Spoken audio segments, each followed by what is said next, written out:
19 वर्षीय तरुणाकडून नशिल्या इंजेक्शनचा साठा उघडकीस आला।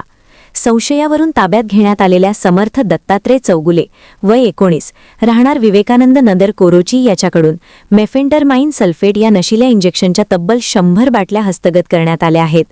या कारवाईत मोटरसायकल व मोबाईलसह एकूण 63,650 रुपयांचा मुद्देमाल जप्त करण्यात आला आहे।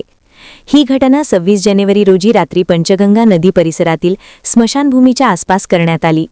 पोलिसांनी चौगुले याची अंगझडती घेतली असता त्याच्याकडे विक्रीसाठी आणलेली नशिल्या इंजेक्शनची मोठी खेप आढळून आली। या प्रकरणी पोलीस कॉन्स्टेबल अमर शिरढोणी यांनी फिर्याद दिली आहे। विशेष म्हणजे 4 दिवसांपूर्वीच शहरात साहिल पाटील या तरुणाकडून मेफेंटरमाइन सल्फेट टर्मिनल व मेफेंटरमाइन सल्फेट वोफेन या नशिल्या इंजेक्शनच्या 67 बाटल्या जप्त करण्यात आल्या होत्या। ही घटना ताजी असतानाच पुन्हा कोरोची परिसरात अशीच कारवाई झाल्याने शहरात नशिल्या औषधांच्या तस्करीबाबत चिंतेचे वातावरण निर्माण झाले आहे।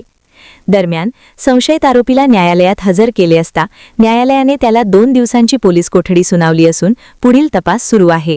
चॅनलला सबस्क्राइब करा आणि परिसरातील ताज्या घडामोडी सर्वात आधी बघण्यासाठी बेल आयकॉन